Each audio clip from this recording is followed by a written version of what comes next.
I'm Matt Dowling, founder of Freelancer Club. We're based here in London and we run a community that supports creative freelancers. Specifically, we support content creators.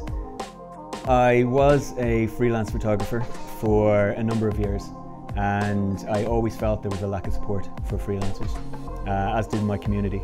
So I had no clue what I was doing in terms of business, and nor did my fellow freelancers who I'd collaborate with.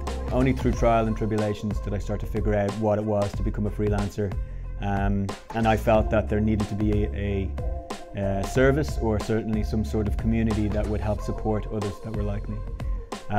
There was a big moment 2 or 3 years into my career where I got stung for an 11 grand invoice that never got paid and pretty much sent me bankrupt. And that was the seed, I think, that was planted to make sure that that didn't happen to me again or to anyone else again. And I think that's where the motivation for Freelancer Club came from. The No Free Work campaign came about 4 years ago when we put a hashtag out there asking people to stop accepting and posting unpaid work. And when we talk about unpaid work, we mean exploitative unpaid work, whereby somebody is being asked to work for experience or for the prestige of a brand or for exposure in some cases. And off the back of that, we've done a huge amount of work from surveying over 1,000 freelancers who had experienced unpaid work over the past 15 years to discover the detrimental state that the industry is in.